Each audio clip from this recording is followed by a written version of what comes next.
Last అసెంబ్లీలో ఆనాడు Rajahmundry city ఎమ్మెల్యేగా ఉన్న ఆదిరెడ్డి భవానీ గారు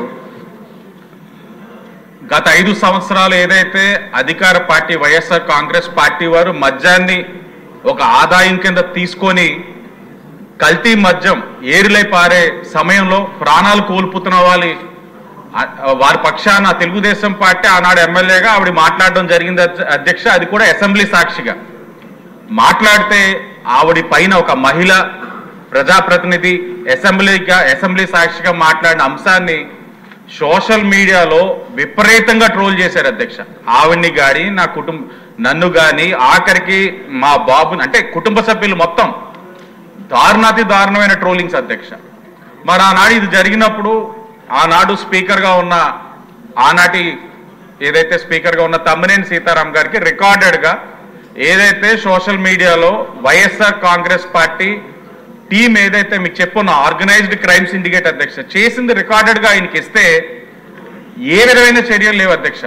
2-3 సందర్భాల్లో ఆయనతోటి మేమే మాట్లాడడం జరిగింది అధ్యక్ష. నాకు అనిపించింది ఏంటంటే ఆ చైర్ని అగౌరవపరిచే విధంగా ఆయన ప్రవర్తించారు అధ్యక్ష.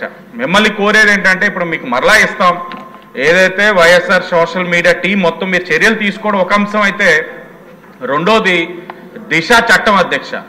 అంటే చట్టబద్ధత లేని చట్టాన్ని అమలు చేసి దానికి నిధులు కేటాయించి దానికి మళ్ళా రాజమహేంద్రవరంలోనే పోలీస్ స్టేషన్ ఓపెన్ చేయడం, దాంట్లో ఫస్ట్ కేసు మళ్ళీ ఆ నగరానికి శాసనసభ్యురాలు అసెంబ్లీ సాక్షిగా వేధింపులకు గురైన వ్యక్తే ఫస్ట్ కేసు రిజిస్టర్ చేశారు.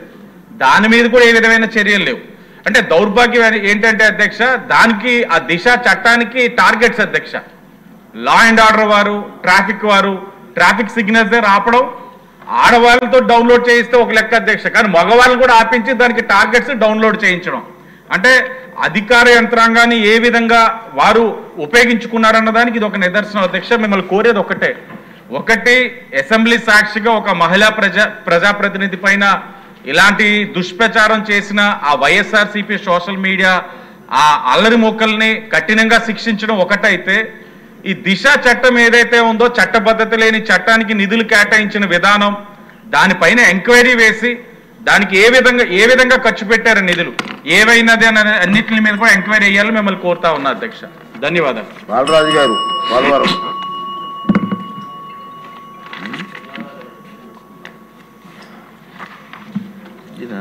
ధన్యవాదాలు అధ్యక్ష. అంటే వెళ్ళలేదు ఈరోజు మాట్లాడడానికి అవకాశం ఇచ్చినటువంటి పవన్ కళ్యాణ్ గారికి, ముఖ్యమంత్రి చంద్రబాబు నాయుడు గారికి, లోకేష్ గారికి, మనోహర్ గారికి ధన్యవాదాలు అధ్యక్ష. గత వైసీపీ ప్రభుత్వంలో ఏజెన్సీ ప్రాంతాల్లో ఉండేటువంటి ఐటీడీలకు సంబంధించి ట్రైబల్ సప్లై నిధులు సరిగా కేటాయించలేదు అధ్యక్ష. మొన్న బడ్జెట్లో పోలవరానికి నిధులు కేటాయించినందుకు ప్రభుత్వానికి ధన్యవాదాలు అధ్యక్ష. అలాగే ఏజెన్సీ ప్రాంతాల్లో ఉండేటువంటి ఐటీడీఏలు ఏర్పాటు చేసి వారికి ఆర్థికంగా అన్ని విధాలుగా అభివృద్ధి చెందాలని మంచి సంకల్పంతో గౌరవనీయులు ఎన్టీఆర్ రామారావు గారు అప్పట్లో వీటిని ఏర్పాటు చేయడం జరిగింది అధ్యక్ష. గత ప్రభుత్వం గిరిజన అభివృద్ధి ఎక్కడ జరగలేదు అధ్యక్ష. గిరిజన గుడెల్లో నడవడానికి రోడ్లు లేని పరిస్థితి అధ్యక్ష, త్రాగడానికి నీరు లేని పరిస్థితి అధ్యక్ష, ఉండడానికి ఇల్లు లేని పరిస్థితి అధ్యక్ష, చదువుకోవడానికి బళ్ళు లేని పరిస్థితి అధ్యక్ష.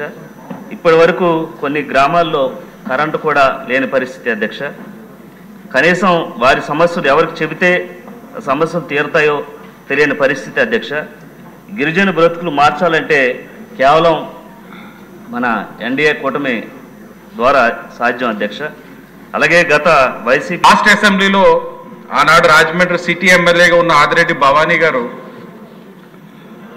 గత 5 సంవత్సరాలు ఏదైతే అధికార పార్టీ వైఎస్ఆర్ కాంగ్రెస్ పార్టీ వారు మద్యాన్ని ఒక ఆదాయం కింద తీసుకొని కల్తీ మద్యం ఏరులై పారే సమయంలో ప్రాణాలు కోల్పోతున్న వారి పక్షాన తెలుగుదేశం పార్టీ ఆనాడు ఎమ్మెల్యేగా ఆవిడ మాట్లాడడం జరిగింది అధ్యక్ష. అది కూడా అసెంబ్లీ సాక్షిగా మాట్లాడితే ఆవిడ పైన ఒక మహిళ ప్రజాప్రతినిధి అసెంబ్లీ సాక్షిగా మాట్లాడిన అంశాన్ని సోషల్ మీడియాలో విపరీతంగా ట్రోల్ చేశారు అధ్యక్ష. ఆవిడ్ని కానీ నన్ను కానీ ఆఖరికి మా బాబుని అంటే కుటుంబ సభ్యులు మొత్తం దారుణాతి దారుణమైన ట్రోలింగ్స్ అధ్యక్ష.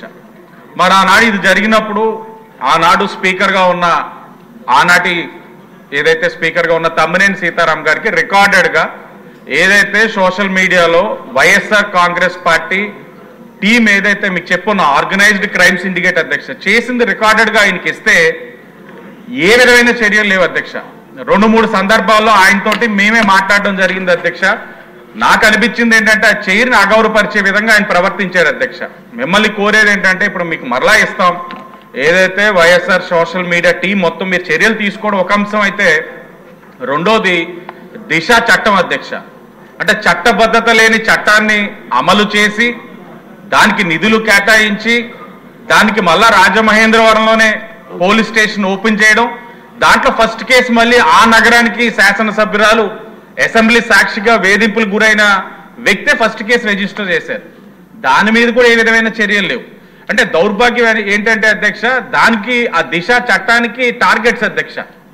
లా అండ్ ఆర్డర్ వారు, ట్రాఫిక్ సిగ్నల్స్ దగ్గర ఆపడం, ఆడవాళ్ళతో డౌన్లోడ్ చేయిస్తే ఒక లెక్క అధ్యక్ష, కానీ మగవాళ్ళు కూడా ఆపించి దానికి టార్గెట్స్ డౌన్లోడ్ చేయించడం. అంటే అధికార యంత్రాంగాన్ని ఏ విధంగా వారు ఉపయోగించుకున్నారన్న దానికి ఇది ఒక నిదర్శనం అధ్యక్ష. మిమ్మల్ని కోరేది ఒకటి అసెంబ్లీ సాక్షిగా ఒక మహిళా ప్రజాప్రతినిధి పైన ఇలాంటి దుష్ప్రచారం చేసిన ఆ వైఎస్ఆర్సీపీ సోషల్ మీడియా ఆ అల్లరి మొక్కల్ని కఠినంగా శిక్షించడం ఒకటైతే, ఈ దిశ చట్టం ఏదైతే ఉందో చట్టబద్ధత లేని చట్టానికి నిధులు కేటాయించిన విధానం, దానిపైన ఎంక్వైరీ వేసి దానికి ఏ విధంగా ఖర్చు పెట్టారు నిధులు ఏవైనది అని అన్నింటి మీద కూడా ఎంక్వైరీ చేయాలని మిమ్మల్ని కోరుతా ఉన్నా అధ్యక్ష. ధన్యవాదాలు. బాలరాజు గారు పోలవరం.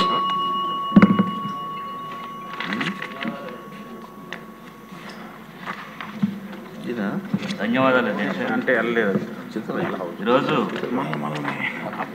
మాట్లాడడానికి అవకాశం ఇచ్చినటువంటి పవన్ కళ్యాణ్ గారికి, ముఖ్యమంత్రి చంద్రబాబు నాయుడు గారికి, లోకేష్ గారికి, మనోహర్ గారికి ధన్యవాదాలు అధ్యక్ష.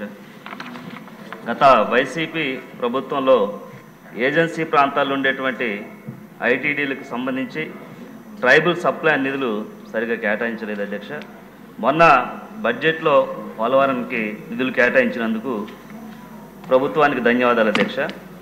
అలాగే ఏజెన్సీ ప్రాంతాల్లో ఉండేటువంటి ఐటీడీఏలు ఏర్పాటు చేసి వారికి ఆర్థికంగా అన్ని విధాలుగా అభివృద్ధి చెందాలని మంచి సంకల్పంతో గౌరవనీయులు ఎన్టీఆర్ రామారావు గారు అప్పట్లో వీటిని ఏర్పాటు చేయడం జరిగింది అధ్యక్ష.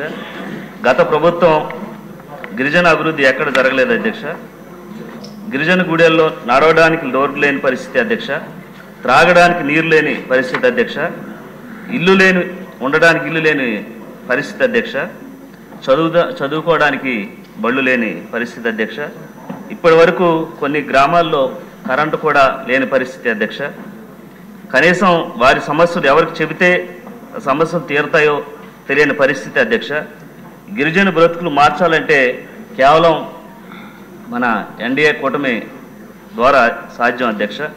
అలాగే గత వైసీపీ ప్రభుత్వం